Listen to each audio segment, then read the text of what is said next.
తెలంగాణలో ఒకే ఒక్క tonic elite మద్యం షాప్తో గత ప్రభుత్వంలో పనిచేసిన అధికారులు కుమ్మక్కయ్యారా?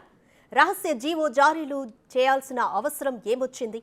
ఒక్క షాప్తో వందల కోట్ల ప్రభుత్వ ఆదాయానికి గండిపడిందా అంటే అవునని అంటున్నారు మద్యం డీలర్స్ అసోసియేషన్ ప్రెసిడెంట్ వెంకటేశ్వరరావు.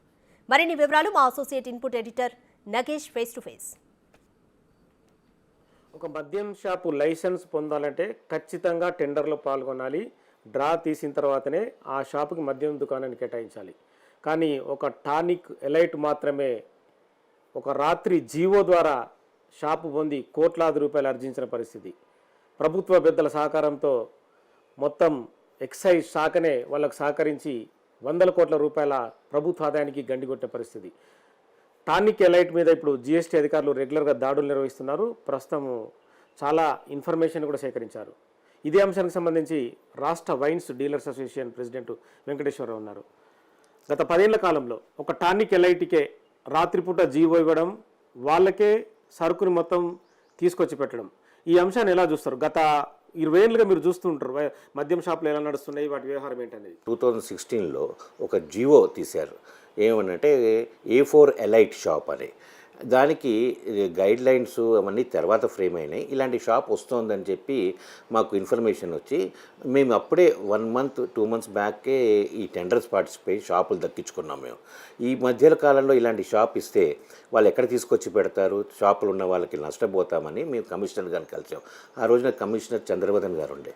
వెళ్ళి కలిస్తే అలాంటివి ఏమీ లేవని చెప్పారు. తర్వాత రాత్రి ఒక జీవో తీసుకొచ్చి దీనికి ఒకరికి ఎవరికో అంటగట్టారు.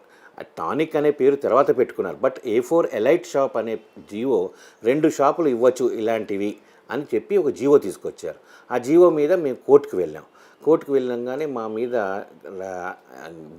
ఒక ఇల్లీగల్ వేరే కేసులు పెట్టి షాపులు బంద్ చేయించారు. కోర్టులో అది కేసు ఫైల్ అంటే రీచ్ కాకపోయేసరికి టైం వచ్చేసరికి వీళ్ళకి లైసెన్స్ ఇష్యూ చేశారు. అప్పుడు మళ్ళీ వెళ్ళి కమిషనర్ కలిస్తే మాతో ఏం లేదు, పైన పెద్దవాళ్ళు ఉన్నారు, సీఎం గారు ఉన్నారు, కేటీఆర్ గారు ఉన్నారని మమ్మల్ని భయపెట్టించారు. ఏంటంటే వాళ్ళందరూ ఉండగా మీరు కొట్లాడతారా వాళ్ళతోటి అని. వాళ్ళు ఉన్నారో లేదో మాకు తెలియదు. కానీ ఆ షాప్ ఎవరిది అంటే వాళ్ళు ఉన్నారనే పేరు పర్టికులర్గా చంద్రబాబు ఎందుకు చెప్పాల్సి వచ్చింది? వాళ్ళు ఆ షాపు నార్మల్ అనిత్ రెడ్డి అని చెప్పి వాళ్ళ పేరు మీద ఉందండి. వాళ్ళకి ఇన్ఫ్లుయెన్స్ ఉండొచ్చు, అందుకే షాప్ దొరికింది. కానీ వాళ్ళ వెనకాల వాళ్ళు ఉన్నారా ఇంకోరు ఉన్నారా అనేది మనం కరెక్ట్గా చెప్పలేం. కమిషనర్కి సంబంధించిన ఒక కూతురు ఉంది, ఇంకో ప్రభుత్వానికి సంబంధించిన అల్లుడు ఉన్నాడు, లేదంటే గత ప్రభుత్వంలో ఒక మాజీ రాజ్యసభ సభ్యుడు ఉన్నాడని ఇలాంటి పేర్లు ప్రస్తుతం అంటే బయటకు వస్తున్నాయి. కరెక్ట్. అది అంతా మీడియా వాళ్ళు, వాళ్ళ ఇన్వెస్టిగేషను వాళ్ళు, లేకపోతే జిఎస్టీ వాళ్ళు, ఎక్సైజ్ వాళ్ళు ఈ ఇన్వెస్టిగేషన్ చేయడం మూలంగా వాళ్ళవి బ్యాక్గ్రౌండ్ బయటకు వస్తున్నాయి. అంతకని మాకు as a licensee, as a ఒక రీటైలర్ కౌంటర్స్ ఉన్న వాళ్ళకి అంత డీప్గా ఎవరున్నారనేది కాదు. అది టోటల్గా అసలు ఆ జీవోనే తప్పు అని కొట్టాడతాం. కానీ ఆ జీవో వెనకాల ఎందుకు ఇచ్చారు అనేది గవర్నమెంట్ హ్యాస్ టు సే. దాని మూలంగా వాళ్ళకి 13.6% ట్యాక్స్ టర్నోవర్ ట్యాక్స్ రిబేట్ ఎందుకు ఇచ్చారు అంటే ఎన్ని కోట్ల రూపాయలు నష్టపోతుంది గవర్నమెంట్ అలా రిబేట్ ఇస్తేనంటే 3 సంవత్సరాలు వాటికి ట్యాక్స్ రిబేట్ ఇచ్చారు. ఆ 3 సంవత్సరాల్లో అందాజాగా లెక్కేసుకుంటే 20 నుంచి 50 కోట్ల దాకా గవర్నమెంట్కి నష్టం. చాలా పెద్ద ఇష్యూ కదా, అది పెద్ద ఇష్యూ డెఫినెట్గా.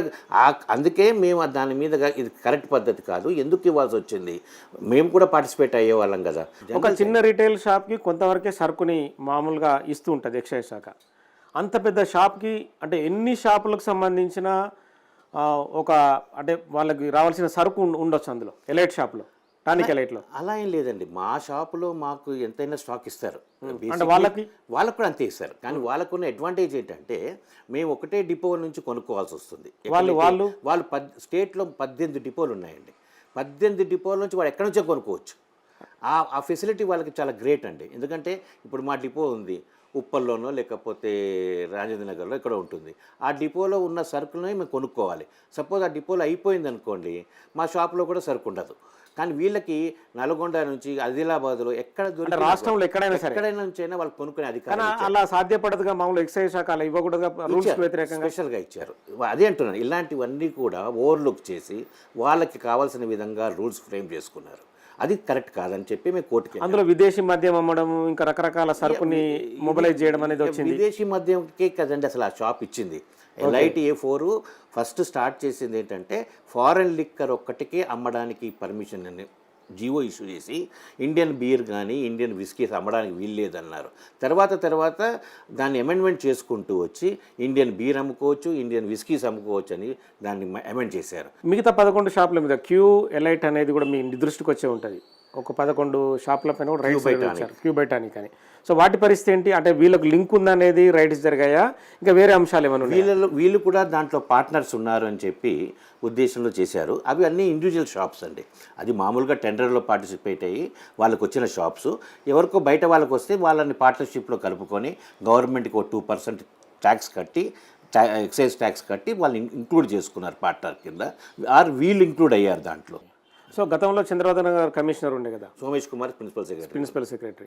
ఈ అంశాన్ని మీరు ఎన్నిసార్లు దృష్టికి తీసుకెళ్ళి ఇలా జరిగితే మేము నష్టపోతాం కదా అని మీరు చెప్పలేదా? చెప్పామండి. చెప్తే మా షాపులు రైడ్ చేసి క్లోజ్ చేశారు 15 రోజులండి. కలిసినప్పుడల్లా చెప్పేవారు, మీకు చెప్పాం కదండి పెద్దవాళ్ళు ఉన్నారు దీని మీద, ఎందుకు వెళ్తున్నారు అని చెప్పి మమ్మల్ని ఉల్టా బెదిరించేవాళ్ళు. ఎవరు? సోమేష్ కుమార్ అండ్ చంద్రబాబు. ఓకే, అంటే పెద్దవాళ్ళు ఏంటి అంటే మేము నష్టపోతాం కదా అంటే పైన పెద్దవాళ్ళు ఉన్నారు, సీఎం ఆఫీస్ వాళ్ళు ఉన్నారు, మీరు ఎందుకని దీంట్లో ఇంటర్ఫీర్ అవుతున్నారు అని బెదిరించేవాళ్ళు. సో మొత్తానికైతే ఒక ఎలైట్ షాప్కే 18 డిపోల నుంచి మద్యం సరఫరా చేయడం అనేది రూల్స్కి విరుద్ధమని wines association dealer president Venkateswararao చెప్తున్నారు.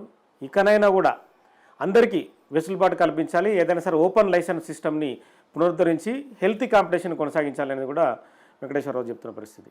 చూస్తూనే ఉండండి బిగ్ టీవీ.